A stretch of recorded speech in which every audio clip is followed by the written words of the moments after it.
Hello. ఏంటి? రాఖీ పండగకు మీ వదిన పిలవలేదా? ఎందుకు పిలవాలి రాఖీ పండగకు రమ్మని? అన్నయ్యకు రాఖీ కట్టడం అది నీ కర్తవ్యం.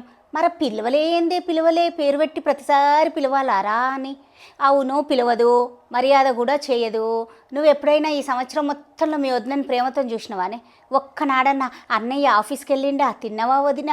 పిల్లలు స్కూల్కి వెళ్ళారా? మీ తల్లిగారు కొలాసగున్నారా? ఒక్కసారన్నా అడిగినవాని నువ్వు? మరి ఆమె ఎందుకు చూస్తుంది నిన్ను? మీ అన్నయ్య మీద ప్రేమ ఉంటే నువ్వు వెళ్ళి రాఖీ కట్టేసిరా. మీ వదినిచ్చే కానుకలు కాదే విలువ. ఆ ఒక్క పూట మీ అన్నయ్యతో కలిసి భోంచేయు, అన్నయ్యతో కలిసి నవ్వుతూ సరదాగా కూర్చో. కొన్ని కోట్లు పెట్టినా వెలకట్టలేని ఆనందం అన్నయ్యతో ప్రేమగా ఉండడం. వదినిచ్చే చీర ఎవరికి కావాలే? నాకు అర్థం కాదు. నీకే మస్తుంది, ఆమె పెట్టే చీరకు నువ్వేంది బేకుండడము? ప్రేమతో పుట్టింటి వాళ్ళు పెట్టే పచ్చడి మెతుకులైనా పరమాన్నంగా ఉంటాయి. దూరం పెంచుతూ పోతే దూరమే ఉంటుంది సుమా.